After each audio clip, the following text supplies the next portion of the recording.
si tu me poses cette question, Vincent, quel est ton type de femme?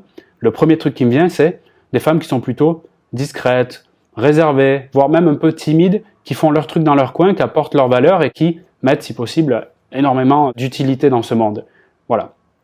Je représente qu'une partie des hommes, bien sûr, quand je dis ça. D'autres hommes pourront te répondre « j'aime les femmes qui sont plutôt expansives, qui rayonnent dans une pièce, qui sont très sociables, etc. » C'est OK. Et le point commun que je remarque, notamment quand je regarde mon histoire personnelle, ma, entre guillemets, carrière amoureuse et les coachings que je peux effectuer avec les femmes de cœur que je reçois au quotidien dans des séances de coaching, eh bien, c'est que elles ont du mal à faire quelque chose qui est très important, très utile pour vivre une belle histoire d'amour. Et cette chose-là, c'est le respect de l'homme. L'homme qui la regarde avec une forte considération. Parce qu'un homme qui n'a pas de considération et de respect pour une femme ne pourra pas l'aimer, ne pourra pas faire une belle histoire avec elle.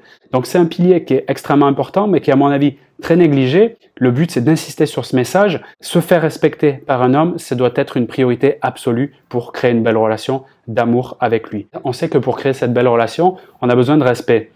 Qu'est-ce qui peut entraîner le respect? On pourrait imaginer que le capital social ou la notoriété est un vecteur de respect. Écoute-moi bien, j'ai coaché et je coach plusieurs femmes qui ont de la notoriété publique, soit qui sont des youtubeuses à succès, soit qui ont écrit des livres également à succès et qui passent à la télé, encore d'autres qui sont sportives et championnes notamment de sport de combat à un niveau international.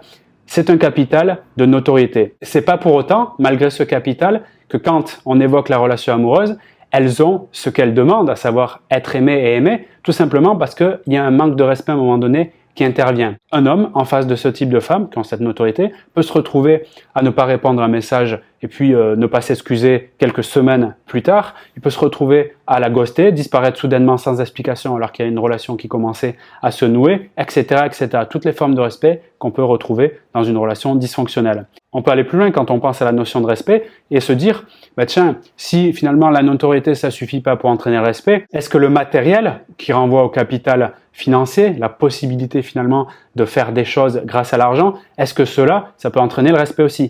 Eh bien, figure-toi aussi que je coach des femmes qui ont ce capital-là, matériel, logistique, financier, des grands moyens, avec des grandes propriétés, des élevages de chevaux, etc.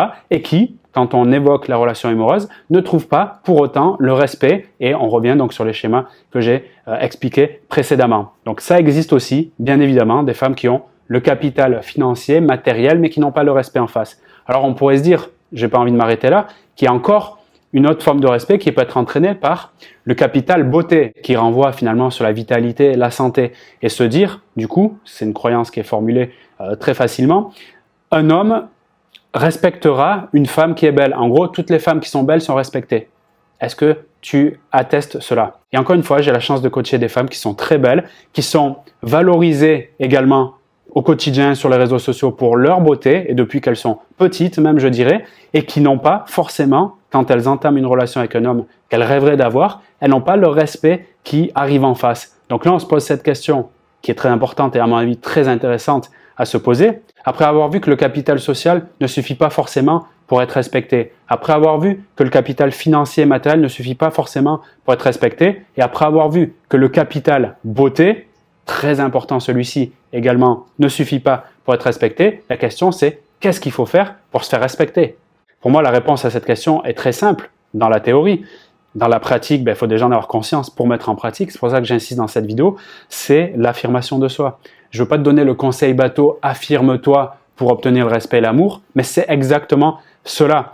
Ce qui compte le plus, c'est se demander, comme le conseil « sois toi-même », la question pour « affirme-toi », c'est comment le mettre en pratique concrètement. Parce que s'affirmer, c'est un domaine de compétence à part entière, comme l'est apprendre la musique, le piano ou une langue étrangère. Quand je repense à mon histoire personnelle, là j'en ai une qui me vient en tête, je me rappelle que j'étais face à une femme qui disait oui en fait à tout simplement, tout ce que je proposais, même quand j'étais en retard, même quand je venais pas, peu importe ses frustrations, elle les oubliait au profit de me faire plaisir. Donc elle disait oui à tout. De mon point de vue, c'était plutôt cool cette relation. Elle avait des capitaux en plus assez importants sur ceux qu'on avait évoqués précédemment, mais c'est pas pour autant que dès le début de cette relation, je lui donnais beaucoup de considération et de respect. Et quand j'accompagne des femmes en coaching qui ont ce problème de respect, je remarque effectivement c'est le même scénario.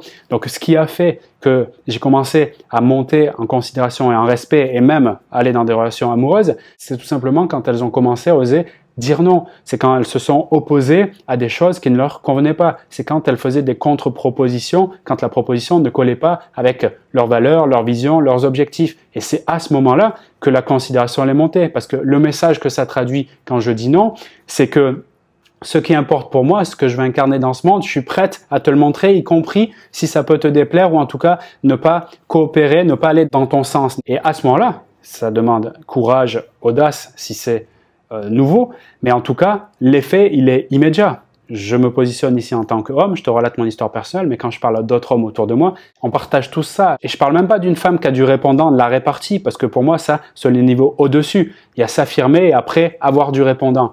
Faut pas confondre les deux. Et là, à ce moment-là, quand je parle juste de s'affirmer, c'est juste montrer en fait mon point de vue, mon avis, parfois même critiquer si je suis en désaccord, et oser faire ça. L'idée, pour toi qui est en train de vivre la situation peut-être avec un homme où il n'y a pas forcément de respect, pour que tu puisses commencer, ce que je veux te proposer, c'est te poser cette question au niveau du respect. Pense au respect, la considération, ce que ça représente pour toi, et demande-toi quand tu penses à la relation, quel est le niveau de considération, de respect qu'il a pour moi sur une échelle de 1 à 10.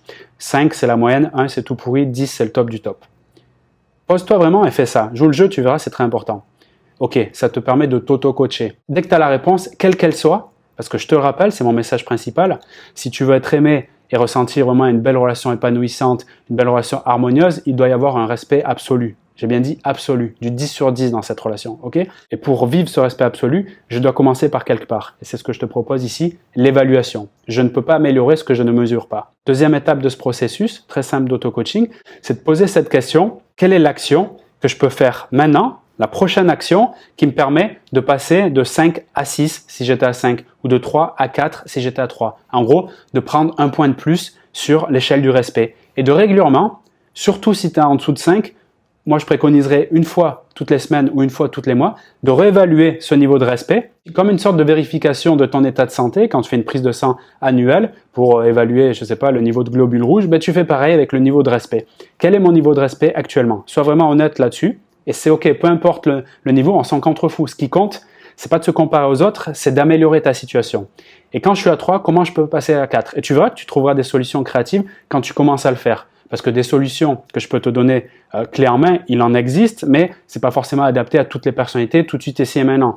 On va dire que c'est des aides. Voilà. C'est d'ailleurs ce que je fais dans le pack confiance. Tu peux le retrouver dans la description de cette vidéo où il y a une formation complète qui s'appelle Dire non sans trembler, qui donnera beaucoup d'indications pour apprendre à gérer le non quand c'est difficile pour toi. Tu as 2 autres formations aussi excellentes que je te recommande, elles sont dans la description de cette vidéo. Pour terminer cette vidéo, je peux te dire que plus tu es au clair sur ce que tu veux et sur ce que tu veux pas, ce que tu aimes et ce que tu n'aimes pas, ce que tu es prête à accepter, ce que tu es prête à ne pas accepter, plus tu es précise sur ces éléments-là, c'est-à-dire que tu peux les qualifier avec des mots.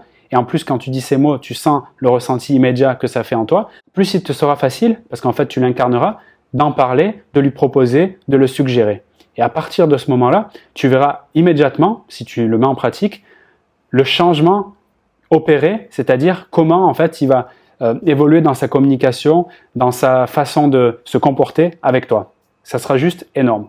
Merci pour ton attention et comme je te l'ai indiqué il y a quelques instants, j'ai créé un pack de formation qui t'amène clairement à obtenir beaucoup plus de respect, également créer l'intérêt des relations de confiance, que ce soit dans tes relations amoureuses, mais également dans les relations amicales, familiales, professionnelles. C'est un pack énorme dans lequel tu vas retrouver, je crois qu'on a plus de 6-7 heures de contenu inédit. Tout ça pour le prix d'un parfum qui durait quelques semaines et qui aurait finalement peu d'impact. Donc je te laisse imaginer la valeur de ces programmes de formation. J'ai hâte de te retrouver pour ce contenu de haute qualité. Cette offre se termine le 31 juillet, c'est un pack d'été. Et puis je te dis à très vite dans ce programme ou dans d'autres vidéos. Salut à toi.